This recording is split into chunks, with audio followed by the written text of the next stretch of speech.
Welcome to Recovery, the Whole Enchilada. Ours is a podcast dedicated to you and exploring the many layers of healing and growth within our recovery community. I'm your host, Peg McDermott, along with my co-host, Heather Hageman. Hello, Heather. Hey, Peg. And together we share conversations that honor the complete recovery experience. And today's conversation is about making things right. Looking back on our past and seeing where our behaviors need to be looked at and with a sponsor or a mentor, and how we go about doing that. And I think really importantly, why we do it. Heather? So Yeah, the why is very important. The why is very There's several reasons for the why, but there's some important reasons. Exactly. And we've both been through many of these conversations with others where we had to take I had to take responsibility for my behavior. And it wasn't just an I'm sorry, because I did so many I'm sorries while I was using that they were meaningless. It was a hollow apology because I wouldn't change my behavior. And an amends, or making things right, which I'll choose to call an amends, is about taking responsibility for our behavior and then changing.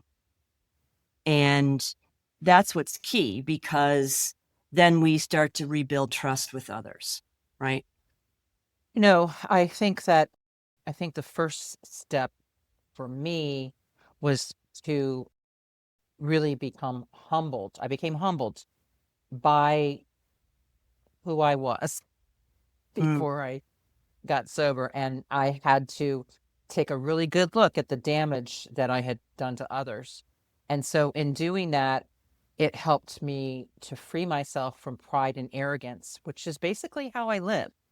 And I really lived like that person, pointing my finger at everybody out there when three fingers were pointing back at me. And I know that we've said that before, but just that whole idea, I really think it's one of the most, I want to say, people who have addiction strategies, I think, hold on to this blaming others like nobody's business.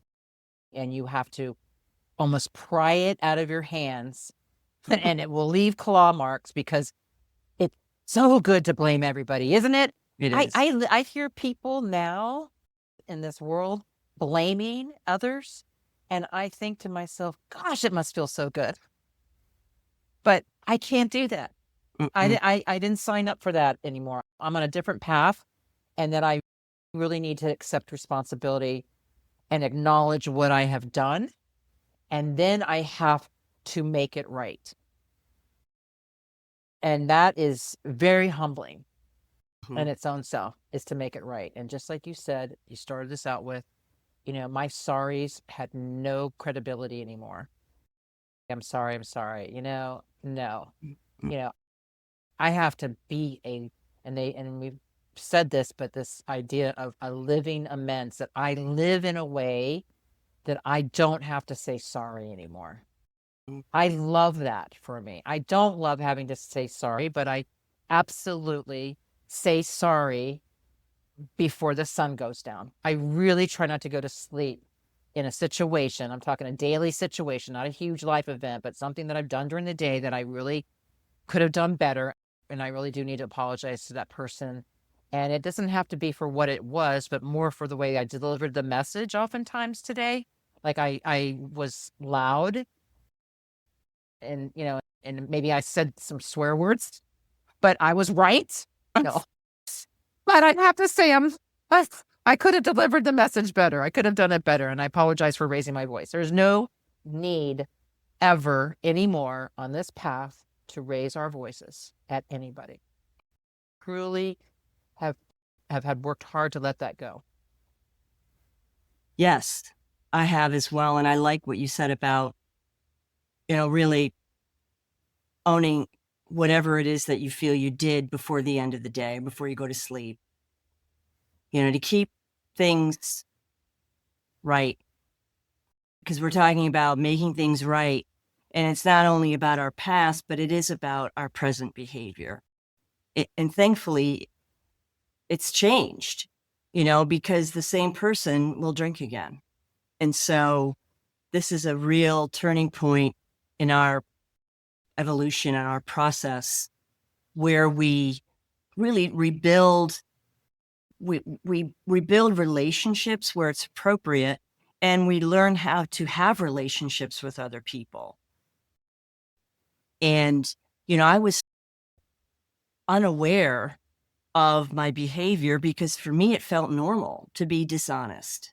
It felt normal to really not show up for people or not be impeccable with my word. It just felt normal. I didn't think I was doing anything wrong because I didn't have any other context. And when I got to the point where I needed to take ownership, I needed to look at this list of people that I had made with my sponsor, my mentor, because that's imperative for me. I needed that perspective because sometimes I would take things on that really weren't mine to take on. And in doing that, I was really able to determine, you know, who it was, what did I do, and does it warrant a direct amends? Does it warrant a indirect amends, meaning a letter, maybe a call? Definitely not a text. No, I wouldn't do it by text. But when I did it the very first time, there was no such thing as texting. But as far as like today's amends is concerned, I wouldn't. I would do a direct amends where it's appropriate and where my sponsor and I have agreed is safe, and where it makes sense, where no more damage won't be done. And then there's living amends. There are amends I made to my family and they had already passed away. And I needed to own my behavior, especially with my mom and all the times I worried her sick because of my drinking and my behavior. And really appreciated her standing by me through all that. And I did, I wrote her a letter. We have to look at it on a case by case basis, preferably with someone who can give us some objectivity, and then determine what is the right way and the most appropriate way to go about making this right. It's interesting when you do the flip side of it and you begin to look at people that have harmed you. So I know I've harmed people and people have harmed me back.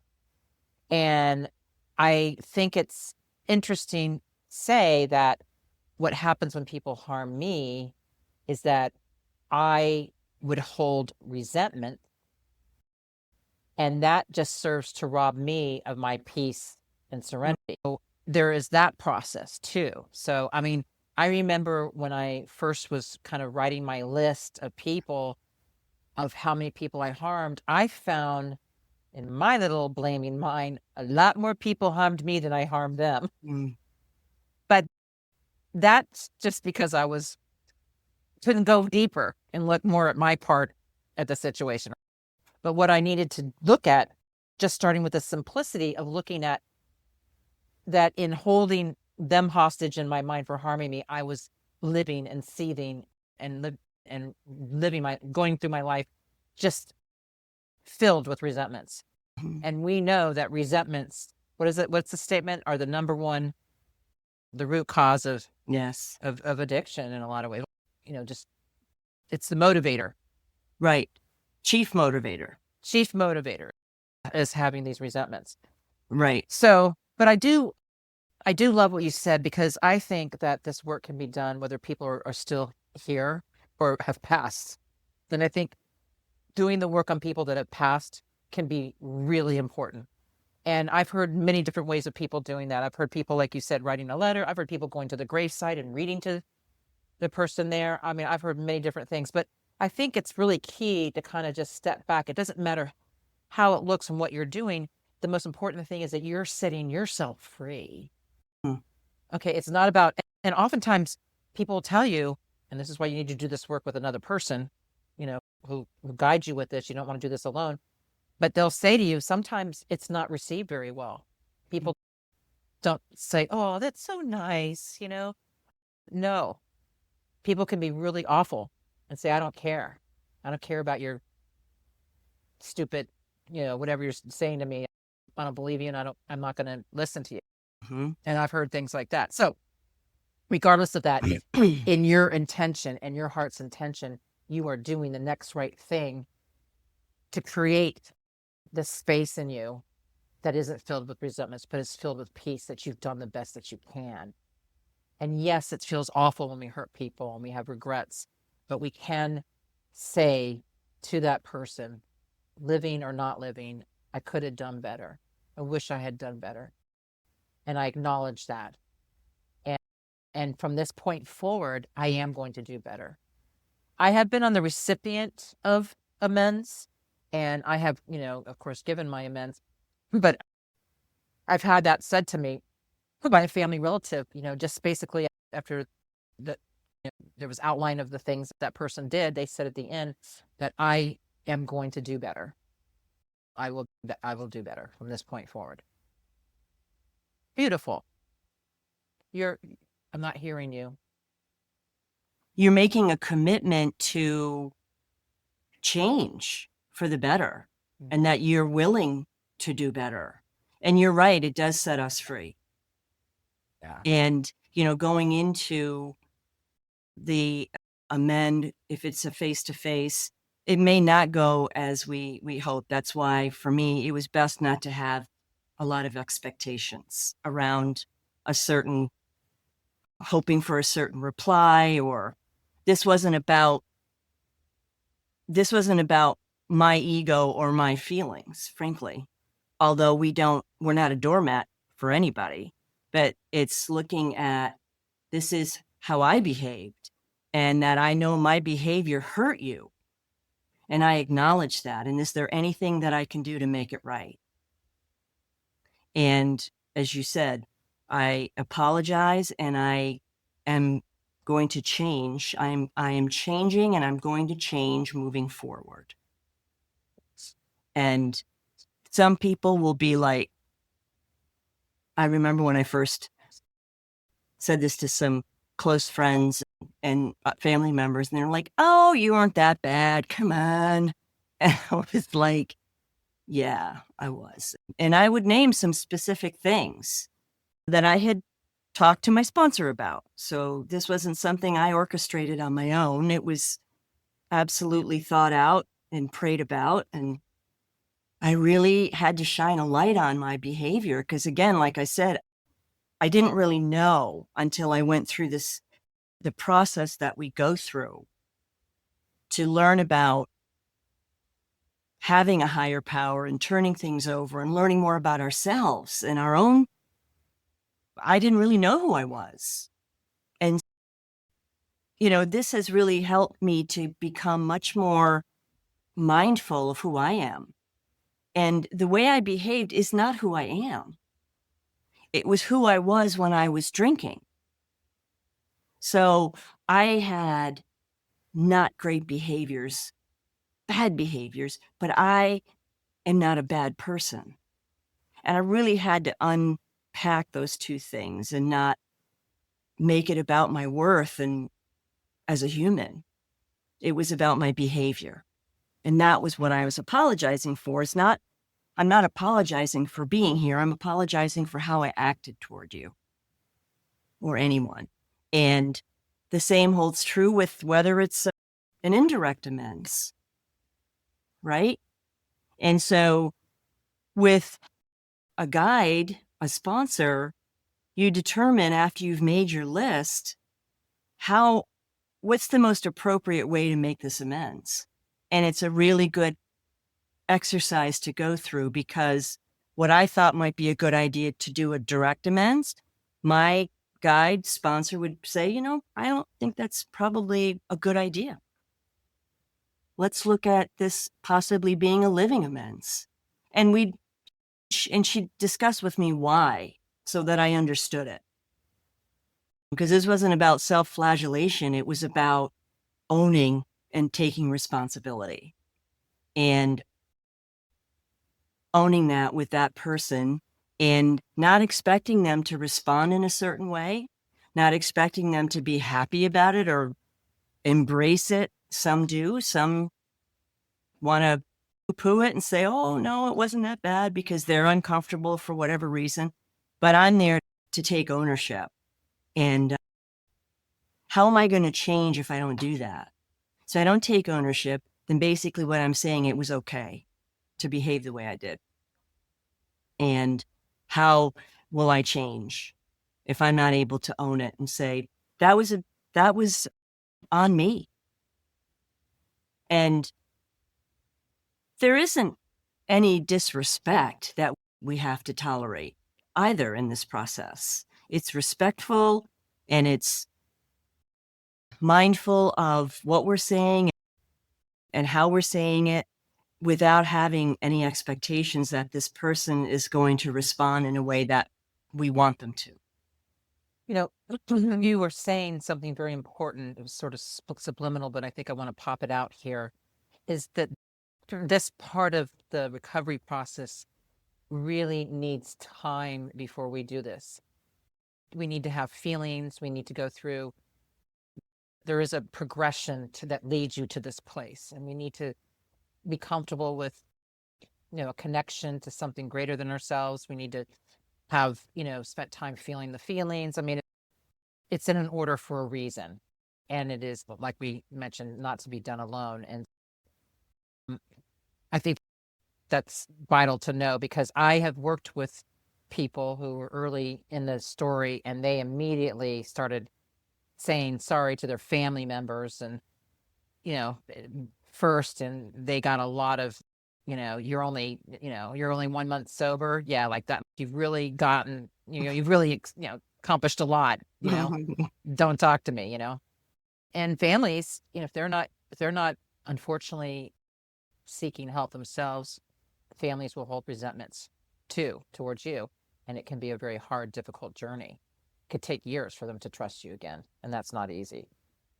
Yes. So I also want to mention that sometimes it's not just people, but there are things that we've done and to institutions, you know, amends to like being hungover and not making it to work on time. I mean, there's just different behaviors that we've done. And I think one of the greatest stories I heard, this was a young man who he worked in a grocery store and he figured out how to pilfer cases of beer. So he had a whole system that he did. And so when he was going over that, his sponsor asked him, said, his mentor sponsor asked him, how much money do you think you stole with the beer? And he kind of figured through the time that he was there that he probably took about $1,000 worth. Okay.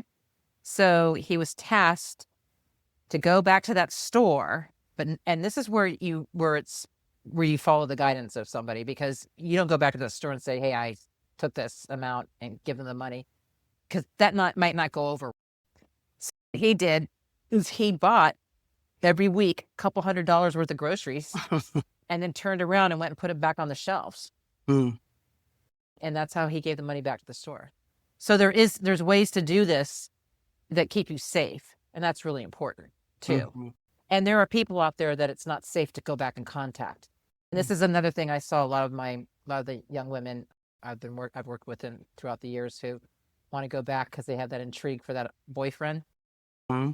And they find him on Google or whatever, and married with kids, and they still want to go back and say, oh, I'm so sorry, I was 18 years old, and I want to say sorry for that. No. There is that caveat that we do this unless it harms others. So it is not appropriate to go back. And that's why you do need the guidance of someone else. And just like you said, sometimes it's just doing the work right in front of your mentor and just saying it right then and there. And then both of you releasing it, letting it go. Mm-hmm. Yeah.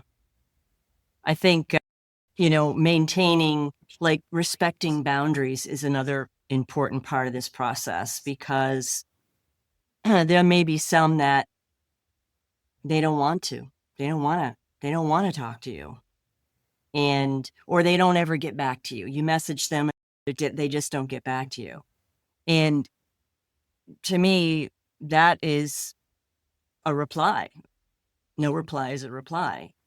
And you try a couple of times, but that person may not want to talk to you. And that is a boundary that, we need to respect. I needed to respect. It was like, okay, I didn't really hear back from this partner that I used to be with, and I was very emotionally unavailable during that time. And I wrote a letter, and it felt really good to write that letter and send it. And they replied. And I didn't expect them to reply. I really didn't, but it was nice to have them do that. And it was just such a weight off my shoulders, you know? And a lot of the times, amends will come up for me long after I did my first amends, because I didn't even think of, oh yeah, that wasn't very cool. Ooh, I think I need to do an amend. Then of course I'll talk to my sponsor about it and say, what do you think?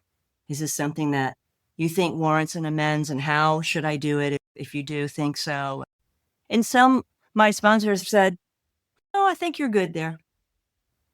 And others will say, yeah, I think that's probably a good idea. Let's talk more about how to go about it. That's why it's so important to have a guide. When I first got sober, I made an amends to someone that I used to date, and I shared that I cheated on them. And they were really unhappy with me, and I did it. My motivation for sharing that was to ease my own guilt. Mm. And it really hurt that person. Yeah. And that taught me a tough lesson that, first of all, I can't, go rogue on my amends, and I need to have, I need to have guidance and guardrails and context. So it's so important to have that. And it's, the boundaries are important. And then, not, for me, it wasn't about, I did it because you did this, and I did it because you made me mad over here and there. No, it's not about what they did. It's about what I did. And you're right about the resentments. Like, you think they were kind of an a-hole to me. I don't know if I really, and I remember my first sponsor said to me, it's not about what they did. It's about what you've done. And I didn't like that, because I hadn't been made accountable in that way ever. And I was like, oh, it is about me. I don't like what they did, but that's not, for this exercise, that's not what's important. It's the important piece is for me to make it right. Because how can I move on and living a happy, joyous, and free life if I've got these weights weighing me down? And I didn't want that. And, when we say, when we share these amends, we make things right, these promises that we've learned do come true. Yes. The promises of a decent and happy and contented life, where we have no more secrets, and we're not hiding from anybody, and we're not like ducking into a corner when we see someone walking down the street.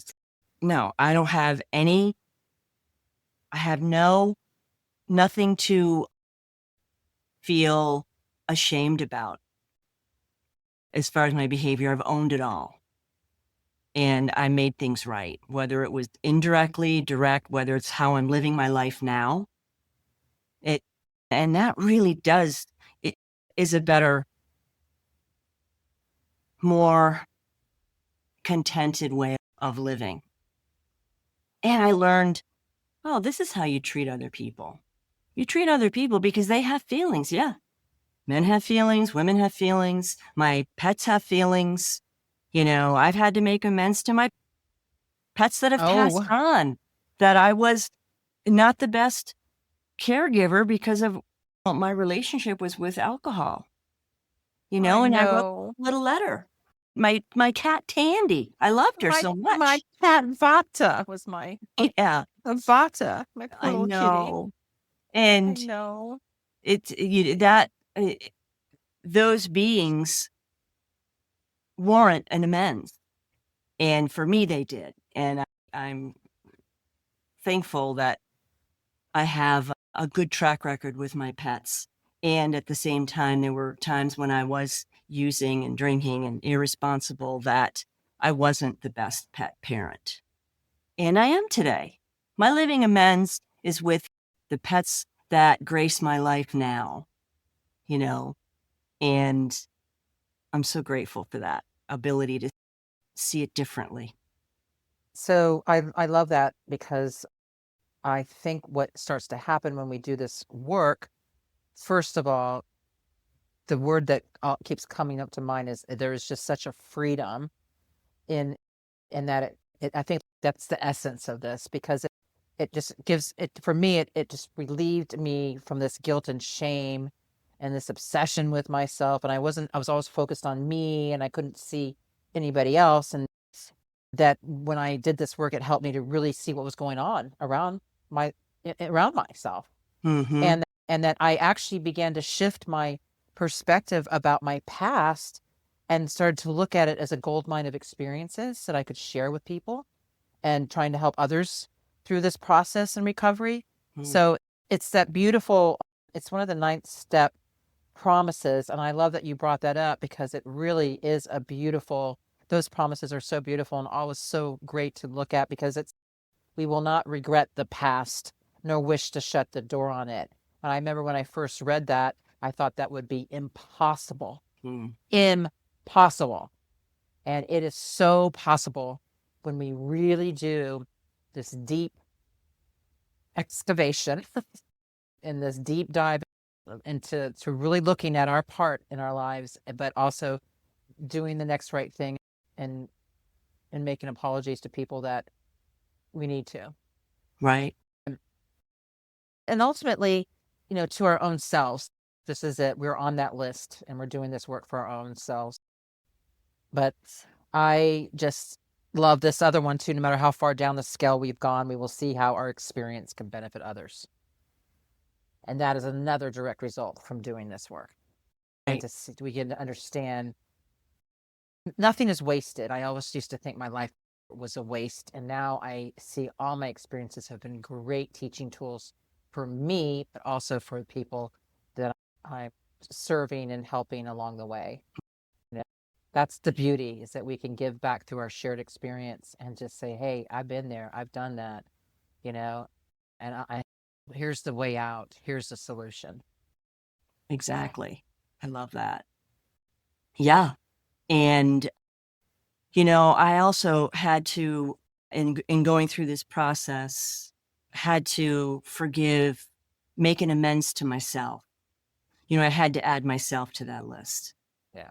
and, and apologize to myself and forgive myself for the way I treated myself and the disrespect that I showed myself. And, I look back at the younger versions of me and I love them, every single one of them. And because they got me here. And you're right, I learned so many lessons that I can look back on and say, yeah, that was actually a very good and powerful life lesson. What if I'd never gotten that? What if I never realized that? And I went the rest of my days really not embracing those lessons and the freedom. And we will know a new freedom and a new happiness. And it's so true.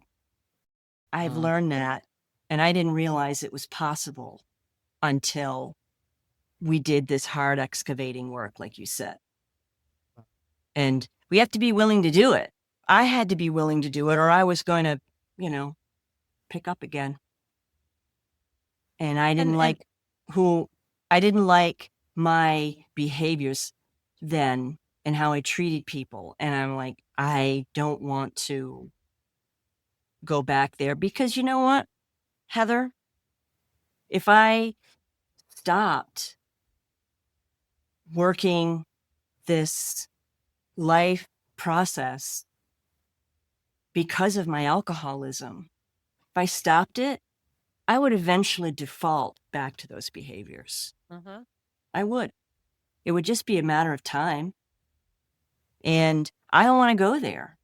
That's why I need to stay connected to you and to our community and to my HP, my higher power, whom I choose to call God, and my sponsor, guide, and others that I sponsor, those that I sponsor as well, because it isn't about beating ourselves up. That's not productive. It's about taking responsibility, and that's different. It feels different. And, we did do one talk on shame and guilt. And I think that the guilt, and I'm going to read this here, and I love this because it says, guilt for our wrongs can be one of the most deceptive recovery demons to bear because it damages us from the inside where it happily hides. Mm.